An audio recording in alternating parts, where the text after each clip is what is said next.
Welcome to Granny Horse Training. Took my mask off today for a little bit. Just enjoying being outside. We've been raining for several days now, and it's actually the first day that Babette's been able to go in with the other ones. I have to keep her in the barn because it just gets too wet for donkeys. So I'm not doing any training because I'm just letting them kind of be able to relax and go outside or do what they want. They're still hanging out in the barn. I'm out in the arena area. Anyways, I was chatting with another person that watches my videos about lunging and her horse coming in on her. And that's one of the reasons why I started doing the double lunging with hooking Sugar Babe up with the long lines so that I can use the outside rein to help move her away from me.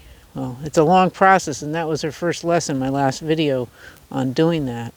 I think it's natural for horses to want to come in on you when you start asking them for more speed. They're kind of okay at the walk, but then when you start asking for more speed, I think they naturally want to come in on you, just like when they're running from a predator. They, in a herd situation, they will bunch up and stay together. They don't want to be out singly by themselves. So the horse wants to come in and be near you. So it's really hard to get across to them that we want them to be on the outside. So one of the things I've done with the positive reinforcement methods is I do the reverse round pen, where you're drawing them forward by following a target instead of driving behind with a whip. So then you change the dynamic. You're no longer acting like a predator. You're trying to pull them forward instead of driving from behind. And when you use the reverse round pen and you put up a barrier, and you'll have to look back in my uploads, I'll try to put a link to one of those in the description. So make sure you hit the arrow to look at the description. It changes the whole dynamic. They're at liberty to be around you. You've got protection. If they want to buck or play or do anything like that, that's on their time and they can do it. You're doing it at liberty. So it's a whole different dynamic, and I don't do any more traditional lunging now. Traditional lunging, because you are driving from behind using a whip, that's called negative reinforcement, and it's not meant that you're doing something bad. It's just a mathematical equation. When you do traditional lunging, you stimulate with the whip, crack it or whatever, you're making noise with it. That's a little pressure. And when they actually do what you want, you stop it.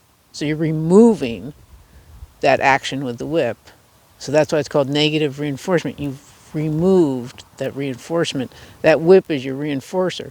That's the thing that, makes them do the behavior.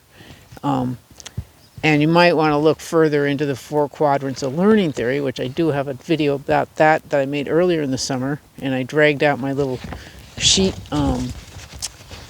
that I put up, and I changed my camera angle, so now I think it'll come out in the right direction, I hope. I don't know. But there's 4 quadrants: positive reinforcement, negative reinforcement, positive punishment, and negative punishment. And we'll give examples here. Positive reinforcement: they do something right, you use your marker noise, your click or whatever, or your words, your special word, whatever, and give them food. So you added something. Negative reinforcement: you're making them go out on the lunge line, you're cracking your whip, they finally do what you want, you stop cracking the whip.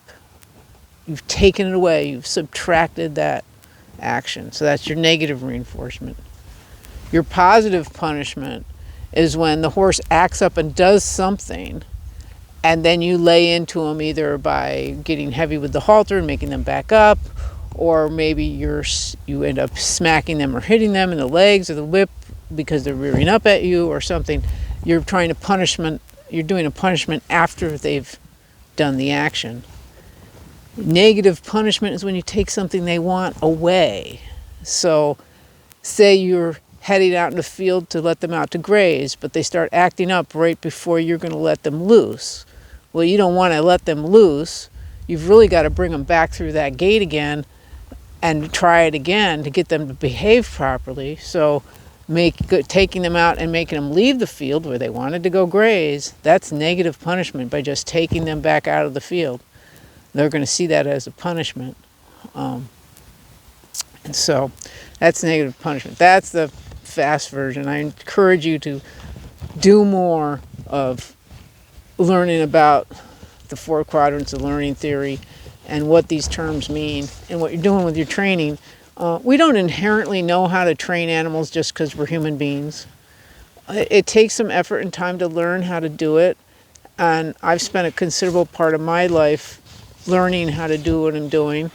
Maybe I'm not the best at it. I'm never going to say that I'm perfect at it, because I'm always learning.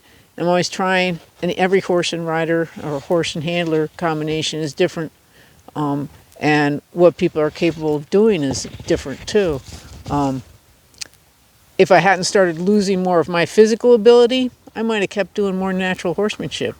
But through natural horsemanship and using traditional lunging and this and that, I don't have the strength to do that anymore.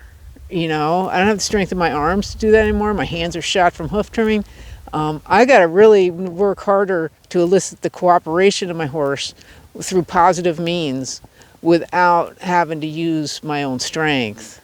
And so it kind of forces you to do things differently. I also like it because I perceive it as more humane. I don't think there's anything wrong with any kind of training as long as you don't turn it into something that's abusive. I think horses that are trained, the more they're more well trained they are, the better care they get throughout their lifetime. And so I'm very committed to people training their horses no matter what methods they want to choose. And I certainly mix all 4 quadrants and use all 4 quadrants when I'm training. I'm by no means a pure positive reinforcement trainer, and if you've watched any of my videos, you can clearly see that.